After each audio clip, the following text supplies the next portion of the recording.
Now that political storm. The president at odds once again with GOP leadership. You just check out his Twitter feed, you'd know that. But the White House officially says all relationships are status quo. I think the relationships are fine. Certainly there are going to be some policy differences, but there are also a lot of shared goals, and that's what we're focused on. We're disappointed that Obamacare, they failed to get it repealed and replaced, but at the same time, President Trump has worked with Leader McConnell to reach out to other members and to work on those shared goals, and we're going to continue to do that when the Senate comes back from recess.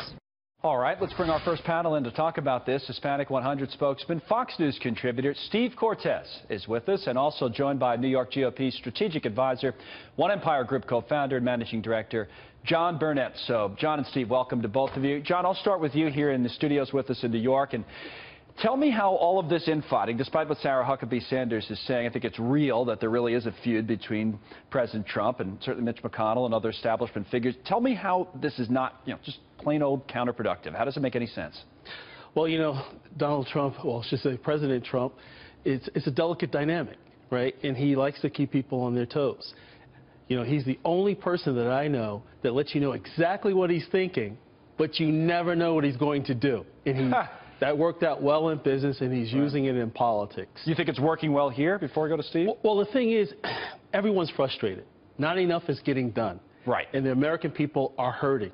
And they're looking to the two branches of government that somewhat seems like they're at odds. Yeah, so nothing's getting done. I mean, that's the bottom line, Steve. And then that's my point to ask John that question as an opener, is that how is all of this not counterproductive? And maybe it's not. Right. Maybe there's some grand strategy that, that makes sense. If there is, tell us what it is. Right. Well, no, Connell, listen, I'll tell you this. I'm a child of the 80s, and I love Steven Seagal movies, and I think the best of those was Hard to Kill. All right. The swamp is proving hard to kill right now, the D.C. swamp. And when I talk about the swamp, by the way, as a lifelong Republican, I'm including a lot of Republicans as swamp creatures. Well, that's what this all is. This is all Republicans versus Republicans. I mean, right. Yeah, internecine warfare. And I'll tell you this, I think the Senate Republicans need to realize that what happened in 2016 was not a minor shift. It was a tectonic shift. The American people, and particularly the American worker, particularly blue-collar people, are sick and tired of seeing a slow economic expansion that's been wonderful for Washington, D.C., been wonderful for the 1%, not wonderful at all for regular working Americans. So I think the president is holding the line against them, and I'm proud that he is. And, I'll say this. Now, how does it end up? Quite frankly, I don't know. But President Trump is not going to cave into their interests. It will not be business as usual as we've had for decades. No, I get all that. And it actually makes a lot of sense. I totally get all of that. I mean, it's just like when you look at it from our perspective, right, Steve or John, when we look at markets and things and you start to say, well, how's the fall going to look? All these fights are shaping up, and are they going to shut down the government? Are they going to raise the debt ceiling? If they even talk about those things, when do we ever get to tax reform? So is it all worth it from the president's point of view? Let's listen to Sarah Huckabee Sanders on that question of shutting down the government over funding for a border wall. Then we can come back and talk about it. Here's what she said earlier today. The president has talked pretty extensively about this.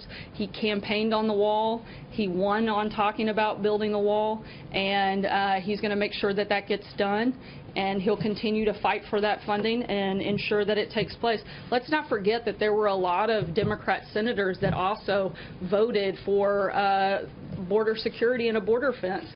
Okay, we understand all of that, again, but is it worth it, John? Is it worth it going that far, shutting down the government or threatening to do so? Well, the president knows that D.C. doesn't operate on an all or nothing basis. Right. You have to negotiate, and he's a deal maker. But so you think he has no intention to shut this down, no intention to not raise the debt ceiling? He's not going to shut it down. However, he wants to apply more pressure and actually use his base to blow up the phones of, the senators in the House and so forth, to put more pressure to get something done. What's his goal? He might not get the wall out of this, by the way. So what's his real goal here, do you think? Well, as Speaker Ryan already mentioned today, there's some funding already approved. It may not be enough based upon the president's standards, but he also knows that the clock is running out on the first year, and he wants to go into the State of the Union next year with not just executive order accomplishments and some other things, but he wants a major legislation. It's a good point.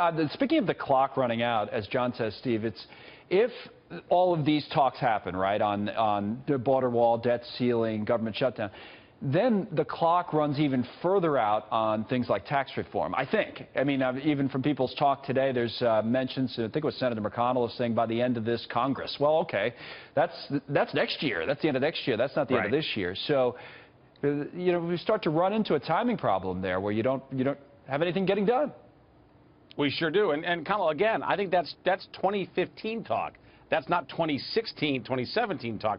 I think a lot of people, including Mitch McConnell, quite frankly, still have not woken up to the fact that there was a tectonic shift in the American electorate in 2016. And he might not realize it because he got elected what wakes in him up, 1984. Some sort of like a Jeff Flake primary loss or something. What wakes him up to that? Well, if you're... I hope it doesn't take that, but it might. It might, because I'll tell you what, if we don't get the wall funded, and if we don't cut taxes in 2017, and then we go into the 2018 midterms, the Republicans are going to have a miserable time at the ballot box. And by the way, we would deserve to at that point. But I don't want it to take that. I'm still confident that we are going to get both done, despite the intransigence of the Hill. I think we're going to get them done in 2017. And if that happens, then it's all sweetness and light into 2018 and beyond. Congress has a bigger price or more at risk here, John. That's what Steve is saying. Is that true, than the president?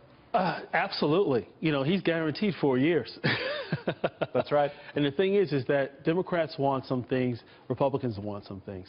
Let's start negotiating what we both agree on instead of arguing over these divisive things. It's been crazy, hasn't it? Last week or, well, it's been longer than that, I guess. Thanks. Good to see you, John. Thank you, Steve.